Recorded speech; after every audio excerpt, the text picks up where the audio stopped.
सबसे पहले तो आप सबको धनतेरस की और दीपावली की हार्दिक शुभकामनाएं। आपके माध्यम से मैं उकलाना विधानसभा वासियों को और प्रदेश वासियों को भी दीपावली की शुभकामनाएं देना चाहूंगी। आज इच्छा थी कि त्योहार का समय है और परिवार के साथ बैठ के चर्चा की जाए, इसीलिए एक इच्छा थी और आप सबको आमंत्रण भेजा और मेरे छोटे से आमंत्रण पर आप सब यहाँ पहुंचे हैं, उसके लिए मैं आप सबका आभार व्यक्त करती हूँ। जैसा कि आप देख सकते हैं, चुनावी दौर भी साथ साथ शुरू हो गया है। उसी को लेकर संगठन की राजनीतिक गतिविधियां भी जो हैं वो बढ़ गई हैं। हरियाणा प्रदेश के नवनियुक्त प्रदेश अध्यक्ष नायब सैनी जी के अभी कुछ दिन पहले ही हमारे हिसार में भी उनका आगमन हुआ और लगातार पूरे प्रदेश के उनके दौरे चल रहे हैं। जगह जगह उनका स्वागत समारोह हो रहा है। उसके अलावा भी चाहे मोर्चों की मैं बात करूं, जैसे कि महिला मोर्चा की प्रदेश महामंत्री का दायित्व मैं संभालती हूँ, वहां भी लगातार हमारी बैठकें चुनावी जो आगे की रणनीति है उसको लेकर चल रही हैं। अभी जिस प्रकार से कुमारी शैलजा के बयान सामने आ रहे हैं कि वो उकलाना विधानसभा से चुनाव लड़ सकती हैं, ऐसे में आपकी क्या तैयारी है? देखिए, कुमारी शैलजा की अगर मैं बात करूं तो बड़ा नाम है और आज से नहीं, शायद मेरा ऐसा मानना है जितना उनका तजुर्बा है उतनी शायद मेरी आयु भी ना हो। लेकिन उकलाना विधानसभा में आने से पहले मैं आपके माध्यम से पूछना चाहूंगी, पिछले 9 साल से तो मैं खुद यहाँ देख रही हूँ, राजनीति की अगर दृष्टि से देखूं, मैंने उन्हें कभी देखा नहीं। उनका अपना पैतृक गांव भी यहाँ है। कभी किसी भाई के लिए, अपने समाज के लिए या विधानसभा के लिए कहीं उन्होंने कोई कार्य किया हो, कहीं कोई प्रयास किया हो, तो वो किस हक से उकलाना में आना चाहती हैं मैं नहीं समझती। लेकिन उनका स्वागत है, वो आए और यहाँ वो भी तैयारी करें और भारतीय जनता पार्टी है पूरी मजबूती से मैदान में उतरेगी और कहीं संगठन ने आशा खेदड़ को मौका दिया तो चुनाव लड़ने का मजा और ही होगा। कितने प्रतिशत मानते हैं कि संगठन इस बार दोबारा से आशा पे विश्वास है कि भारतीय जनता पार्टी है और कार्यकर्ता को ही संगठन आगे बढ़ाता है, तो आशा भी एक कार्यकर्ता है, उस नाते उम्मीद तो है। लेकिन जो संगठन का फैसला होगा, आशा खेदड़ उसके साथ है। मोदी लहर थी, उस समय आशा खेदड़ ने चुनाव लड़ा। 75 पार का नारा था, उस 75 पार के नारे की हवा टाइट हो गई थी। उस समय की अगर बात करें तो बीजेपी के मंत्री तक हार गए थे। अब के विकास कार्यों की अगर बात करें तो उसमें और अब के इसमें कितना अंतराल आप मानती हैं, और चुनाव की अगर बात करें तो किस प्रकार की फिर तैयारियां जो हो कर 2014 में भारतीय जनता पार्टी की शुद्ध सरकार बनी और सरकार ने बहुत सारे कार्य किए। उसी के बल पर 2019 में भी भारतीय जनता पार्टी रिपीट हुई।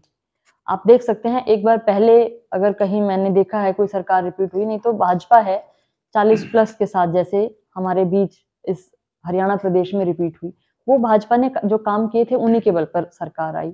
और रही अभी फिलहाल अगर हम कार्यों की बात करें तो समय 2 साल तो हमारे कोरोना में जो खराब हुए, उस दौरान भी भारतीय जनता पार्टी आराम से बैठी नहीं। आप केंद्र की बात करें, आप प्रदेश की बात करें, कोरोना में एक एक व्यक्ति की चिंता जो सरकार ने की है, माननीय प्रधानमंत्री नरेंद्र मोदी जी ने की है, हमारे हरियाणा के मुख्यमंत्री मनोहर लाल जी ने की है, वो आप सबके समक्ष है। उसके बाद लाभार्थियों की हम बात करें, जो गरीब परिवार हैं, उन परिवारों को चाहे राशन देने की बात हो, चाहे आवास योजना की बात है, उज्ज्वला योजना की बात है, हर प्रकार से प्रयास किया गया कि जो गरीब परिवार है, जिनकी आय 1,80,000 से कम है, उन परिवारों को हर सुख सुविधा प्रदान की जाए। और इस जो ये कार्य सरकार द्वारा किया गया, उसी को लेकर करनाल में एक सम्मेलन हुआ जिसमें गृह मंत्री हमारे अमित शाह जी पहुंचे थे और वहां लाखों की संख्या में लाभार्थी उनका धन्यवाद करने पहुंचे थे। ये सरकार ने जो कार्य किए, ये उसी का नतीजा था। एक तरफ आप दावा करते हैं कि लाभार्थियों को लाभ मिला है, वहीं अगर बात करें तो हर वर्ग सड़क पर मुर्दाबाद के नारे लगाते हुए दिखाई देते हैं। देखिए, सरकारें जब आती हैं तो हर वर्ग का कोई ना कोई मुद्दा होता है, लेकिन उस मुद्दे को अगर आमने सामने बैठकर बातचीत से सुलझाने का प्रयास किया जाए तो मेरा मानना है वो जल्दी सुलझता है, सड़कों पर नारे लगाने के बजाय। लेकिन शायद लोगों को लगता है वो रास्ता आसान है और वो उस रास्ते को अपना लेते हैं। गठबंधन की सरकार में राज्य मंत्री अनूप धानक यहाँ के विकास कार्यों का श्रेय ले रहे हैं, और ऐसे में अगर गठबंधन ना होते हुए चुनाव लड़ा गया, वो जेजेपी से पहले ही लड़े हैं और आप बीजेपी से अगर दोबारा से आते हैं तो विकास कार्यों का श्रेय वो लेकर के जा रहे हैं, तो आप फिर क्या जाकर के वोट की अपील? सरकार भारतीय जनता पार्टी की है, वो हमारे सहयोगी हैं। ये हर कोई जानता है कि सहयोगी सिर्फ अकेले कोई कार्य कर नहीं सकता। भारतीय जनता पार्टी की सरकार है, सरकार के सहयोग से वो कार्य कर रहे हैं।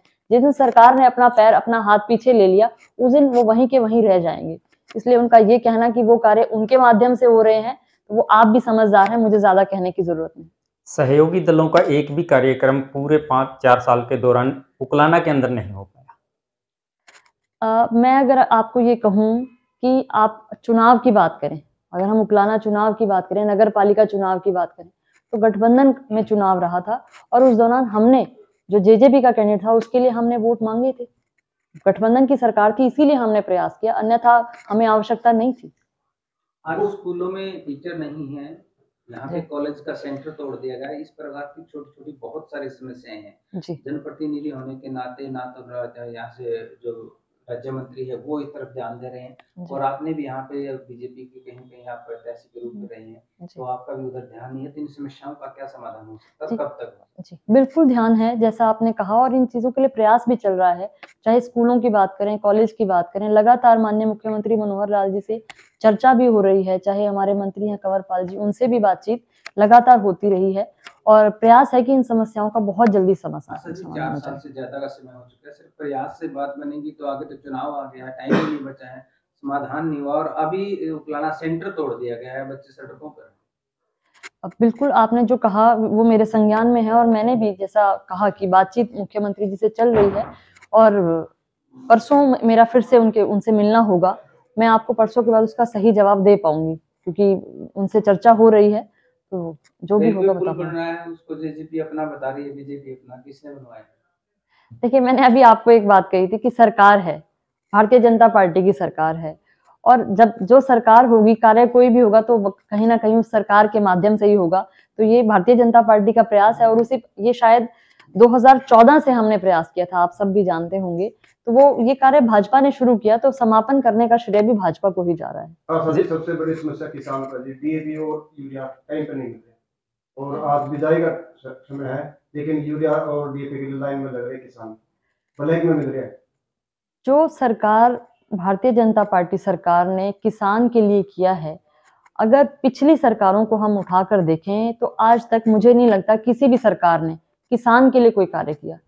चाहे वो मुआवजा देने की बात है, चाहे सालाना 6,000 देने की बात है, चाहे यूरिया डीएपी की आप बात करते हैं, कोई भी कहीं भी किसी भी प्रकार का अगर सरकार ने किसान को कहीं क्रेडिट दिया है, कोई समाधान उनके लिए किया है या उनको कोई बेनिफिट दिया है, वो बीजेपी सरकार ने किया है। किसान को फसल भाव नहीं मिल रहा जी। आज नरमा की बात करो, लगभग 15 दिन पहले 7300 रुपये नरमा बिका थी, आज 5500 रुपये में रोटी बिका थी, यानी कि 1500 और 2000 का पर क्विंटल का है आज के टाइम में।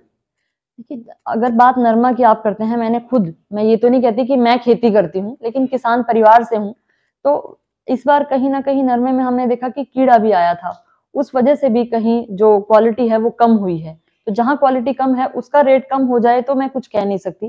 पीछे जैसे हम धान की बात करते हैं, जीरी की फसल की 2203 रुपए रेट था, तो कहीं से हमारे पास चर्चा आई कि जी 1700-1800 रुपए इस रेट में फसल ली जा रही है, तो हमने चर्चा की, डीसी से हमने बात की, सेक्रेटरी से बात की और जो मायने में 2203 रुपए का रेट था वो उनको दिलवाया है।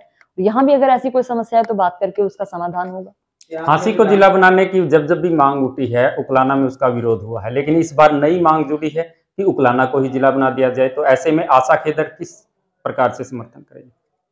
देखिए, हाँसी, जैसा आपने कहा, ठीक कहा कि हाँसी को जब भी जिला बनाने की चर्चा हुई तो कहीं ना कहीं उकलाना ने उसका विरोध भी किया। उसका एक कारण है क्योंकि जो उकलाना की कनेक्टिविटी है वो हिसार के साथ ज्यादा रही, तो ये लगता था कि हाँसी जाना आना थोड़ा मुश्किल है।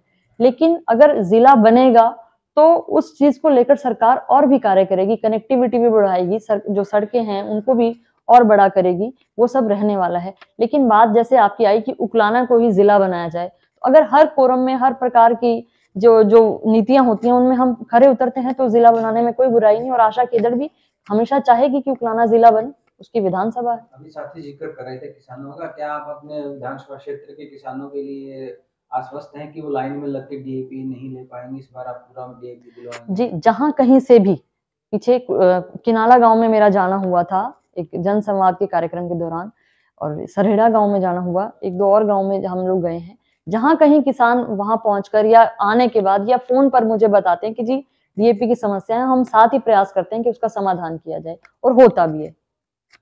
आशा जी, आज कर्मचारी और हर वर्ग परेशान है, आप कैसे मान रहे कि सरकार आएगी? मैंने आपको एक बात कही कि जो हमारा गरीब परिवार है, हम आज माननीय मुख्यमंत्री मनोहर लाल जी ने एक बात कही कि बाकी सब जातियां खत्म हो चुकी हैं, 2 ही जातियां हैं, एक अमीर और एक गरीब। अगर मैं गरीब वर्ग की बात करूं, अपने गरीब परिवारों की बात करूं, वो सब परिवार भाजपा के साथ खड़े हैं, क्योंकि उनकी जो मूलभूत सुविधाएं हैं वो सरकार उन्हें मुहैया करवा रही है। जैसा मैंने आपके सामने अभी कहा, चाहे राशन की बात है, उज्ज्वला योजना की हम चर्चा करते हैं, ये बहुत जरूरत की चीजें हैं जो सरकार ने बिन मांगे उन्हें दी हैं। आप चिरायु कार्ड की बात करें, आयुष्मान की आप बात करें, 5 लाख रुपए पर हेड घर में मिलना, परिवार में 5 सदस्य हैं तो 25 लाख रुपए का फायदा डायरेक्ट होना, 1 साल के बाद वो रिन्यू होना, और परिवार में अगर कोई ऐसा व्यक्ति है जो कैंसर से पीड़ित है या किसी बड़ी बीमारी से पीड़ित है, उस व्यक्ति का मुफ्त में इलाज होना, वो सरकार के गीत गाता है, सरकार के लिए सरकार का धन्यवाद करता है। तो मुझे नहीं लगता कि सरकार कहीं भी कमजोर है या भाजपा के तीसरी बार बनने में कहीं भी किसी प्रकार की कोई दिक्कत आने वाली है। एक मैं बात करूं कर्मचारी वर्ग जो पेंशन के लिए बार-बार मांग कर जी, क्या उनको दिलवाने का हक रखती हैं आप या उनकी पैरवी करेंगे? देखिए ये वो बड़ी मांग है। मैंने चुनाव जरूर लड़ा है, मैं पार्टी की कार्यकर्ता भी हूँ, लेकिन बड़े फैसले मैं ये कहूँ कि इस कार्य को मैं करवा सकती हूँ या मैं करवा दूंगी, वो मानते हैं कि हाँ, हम प्रयास जरूर करेंगे और कर भी रही है। हमारी सरकार भी चाहती है, प्रयास कर रही है, लेकिन वो आप भी जानते हैं कि वो कांग्रेस के समय का जो मुद्दा उन्होंने उठाया था या उन्होंने क्या नीतियां बनाई, उनको एकदम से तोड़ना, सरकार के लिए नई नीति बनाना, उसमें समय लगता है। उकलाना बीजेपी के वयोवृद्ध नेता हैं, जिसको बीजेपी का पितामह भी कहा जाता है। जब आशा खिदर टिकट लेकर के आई तो उन्होंने बेटी कह के 50,000 की जीत का दावा किया था। आजकल उनके दया दृष्टि किसी और पर नजर आ रही है। देखिए, मैं नहीं जानती आप किन के बारे में कह रहे हैं, लेकिन भारतीय जनता पार्टी का प्रत्येक कार्यकर्ता हमारे परिवार का हिस्सा है, और जब परिवार एक होता है, उस परिवार में से किसी भी सदस्य को, मैं आपसे अपने मुख से ये बात कह रही हूँ कि परिवार के किसी भी सदस्य को टिकट देकर संगठन आगे करेगा। हमारा मकसद होता है कमल का फूल।